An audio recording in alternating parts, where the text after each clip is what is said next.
UERJ Entrevista. Temas atuais comentados por professores e pesquisadores. Um espaço para reflexão sobre o nosso dia a dia. No mês em que se comemora o Dia da Consciência Negra, a nossa universidade promove a campanha UERJ Antirracista. E é muito oportuno pensarmos sobre o racismo estrutural existente em nossa sociedade e como enfrentá-lo. Para nos ajudar a refletir sobre esse assunto, convidamos Maílsa Passos, professora da Faculdade de Educação da UERJ e coordenadora do projeto Conversas para uma Educação Antirracista, Dialogando com Imagens. A iniciativa é vinculada à Cátedra da Unesco para a Educação Superior, Povos Indígenas e Afrodescendentes na América Latina. Professora Maílsa Passos é doutora em Educação Brasileira pela PUC-Rio e dedica-se à pesquisa sobre os repertórios culturais da afrodiáspora e seus processos identitários. Atua também no programa de pós-graduação em Educação da UERJ e é vice-coordenadora do Laboratório Educação e Imagem, associando a produção de conteúdo audiovisual às suas pesquisas. Eu sou Eneida Leão e este é o UERJ Entrevista. Professora Maílsa Passos, obrigada por aceitar o nosso convite. Obrigada a vocês, Eneida, pelo convite. Muito feliz de estar aqui. Professora, o Brasil viveu mais de 300 anos de escravidão em um contexto que passou a associar cor da pele à condição de inferioridade do escravizado. E ainda hoje temos manifestações de racismo na nossa sociedade. Podemos dizer que há um racismo estrutural? A senhora pode explicar o que é isso para a gente?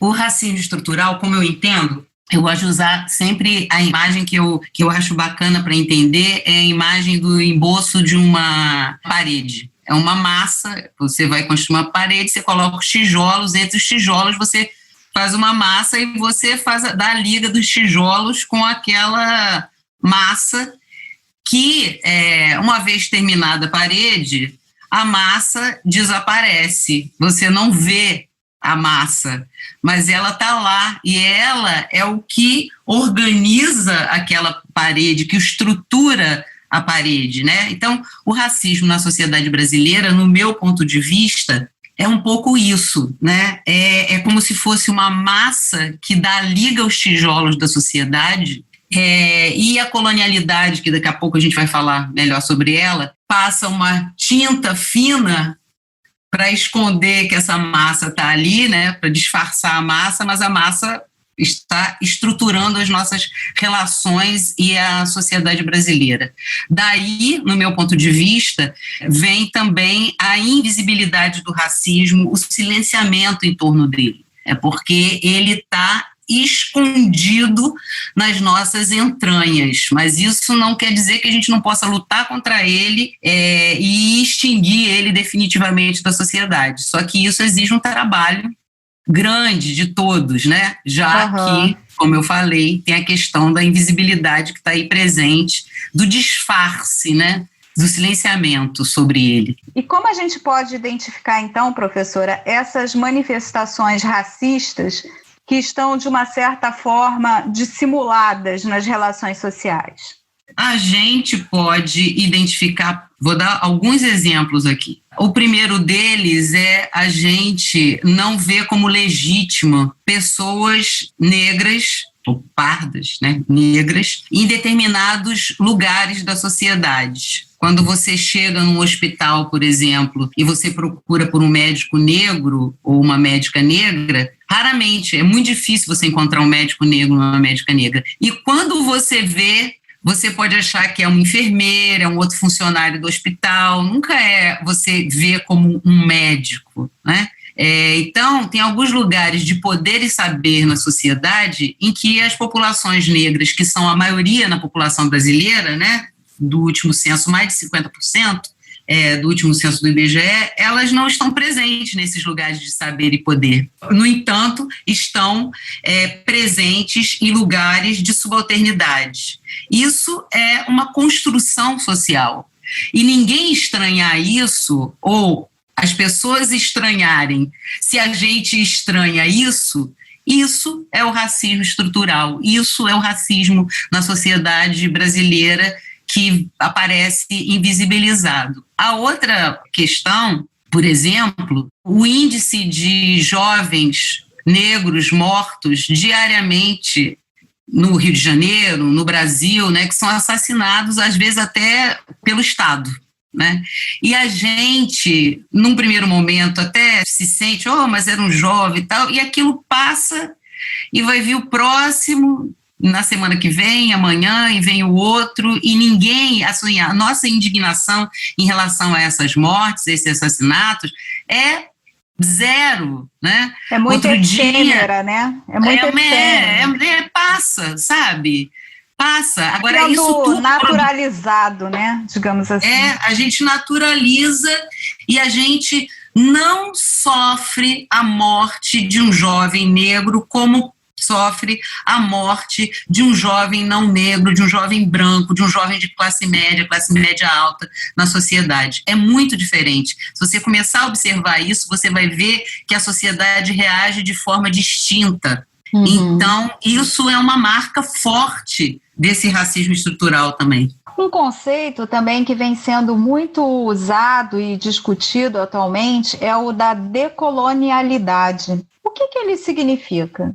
Bem, como é que eu entendo os estudos decoloniais? Assim, um grupo de pesquisadores latino-americanos pensando a decolonialidade, pensando para além de um projeto acadêmico, né? Tem um projeto acadêmico aí também, tem textos escritos sobre isso, a gente estuda isso no meu grupo, só que esse projeto da decolonialidade, os estudos decoloniais, eles são mais um projeto de intervenção além da reflexão sobre essa sociedade, repensando as marcas que a colonização deixou na gente através da colonialidade. Porque, assim, quando você tem um território dominado, um território sob a tutela de um colonizador, ali você tem o território, é o colonizador que é o dono do território e tal. Quando esse colonialismo ele acaba e o colonizador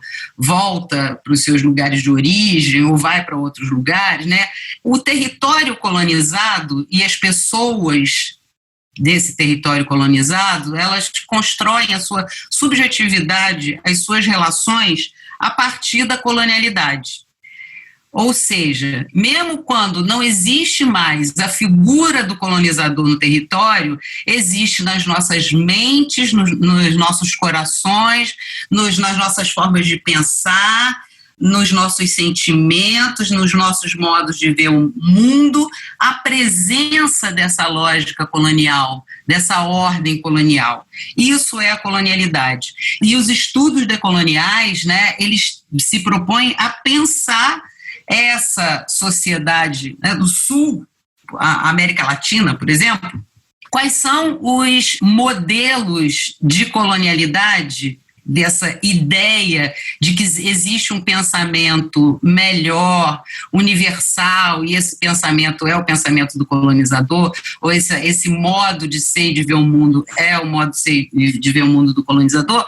Como é que a gente recupera ou a gente volta nossos olhos para as nossas formas locais, para as nossas formas de conhecer, de ver, de entender, de compreender esse mundo, né? Porque esse modelo da colonialidade, ele subalternizou os saberes, não só subalternizou, ele provocou um epistemicídio, né? As formas de conhecer dos colonizados, nós colonizados, foram desqualificadas historicamente e desrespeitadas, invisibilizadas e silenciadas. Então, todo esse projeto... Ficaram dentro da parede, né? Exatamente, ficaram dentro da parede.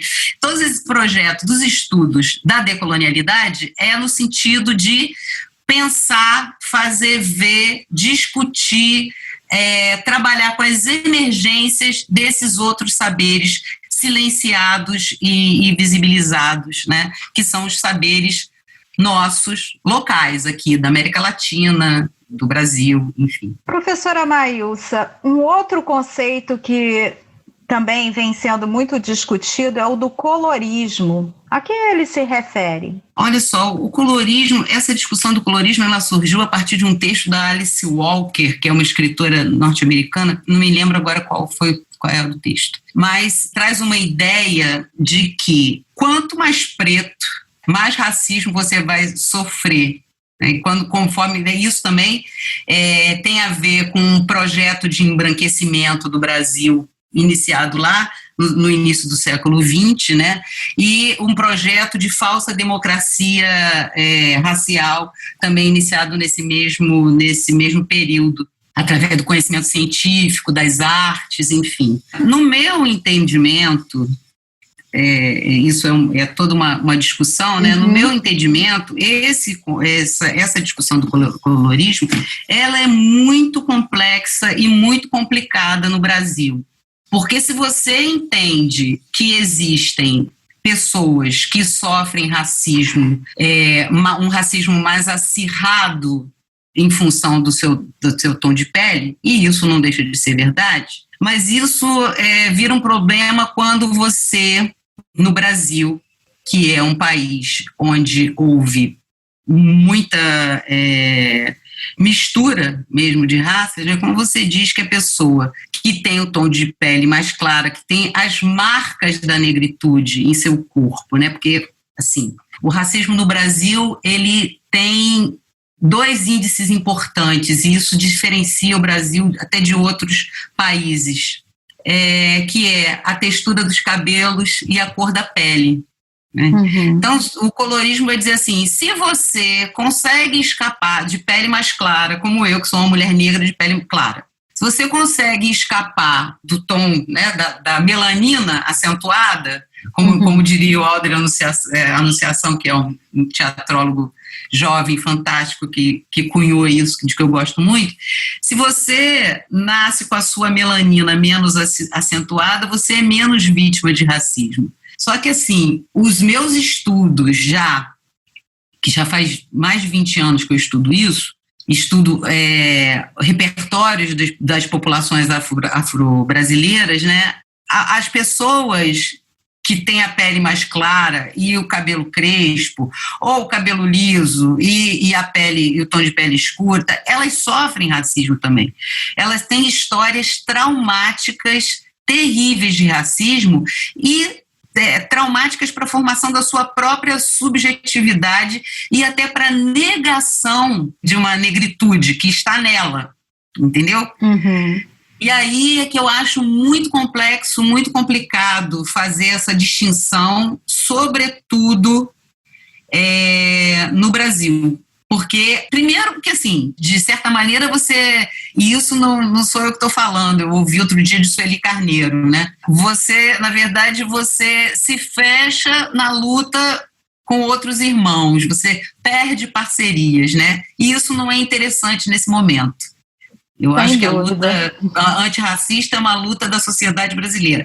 Então, se você entra nessa dimensão do colorismo, nesse paradigma aí do colorismo, você acaba, as lutas acabam se enfraquecendo. Na verdade, essa discussão do colorismo, ela interessa a quem não deseja que as lutas antirracistas tenham sucesso, no meu ponto de vista, né? Para encerrarmos, professora, fale um pouco sobre o projeto Conversas para uma Educação Antirracista, dialogando com imagens. Como ele foi desenvolvido? Olha, Eneida, esse projeto é um projeto que está dando muita alegria para a gente. No início de 2020, já estávamos aqui nesse caos que a gente está vivendo da pandemia e tal. Essa cátedra da Unesco, Educação Superior e Povos Indígenas e Afrodescendentes na América Latina, lançou uma proposta para inscrição na América Latina toda de grupos que tivessem algum tipo de trabalho em torno das lutas antirracistas. A gente submeteu o nosso projeto, que é um projeto de conversas, que aconteceu até dia 11, né, de novembro, e foram 7 sessões, então são conversas em que a gente traz um curta-metragem de 15, 20 minutos, 2 ou 3 vídeos, microvídeos da cátedra, que a cátedra já vem desenvolvendo essa discussão já faz algum tempo, e traz um convidado, que pode ser o realizador do filme, ou como na última sessão tivemos o professor José Bessa, que é especialista em discussão das culturas indígenas, dos povos indígenas, e aí a gente fez 7 sessões, aí tem essas apresentações, uma conversa com o nosso convidado, né? E a gente abre para perguntas. Essas nossas conversas, elas estão todas gravadas no canal do YouTube do grupo de pesquisa. Se procurar Culturas e Identidades no Cotidiano, o ERJ vai encontrar lá as nossas 7 conversas. E o projeto continua no ano que vem? O projeto deve voltar, não sei se com esse formato, mas a gente está com muita vontade de dar continuidade, nem que seja assim, mensalmente, bimestralmente, enfim, mas com o mesmo formato.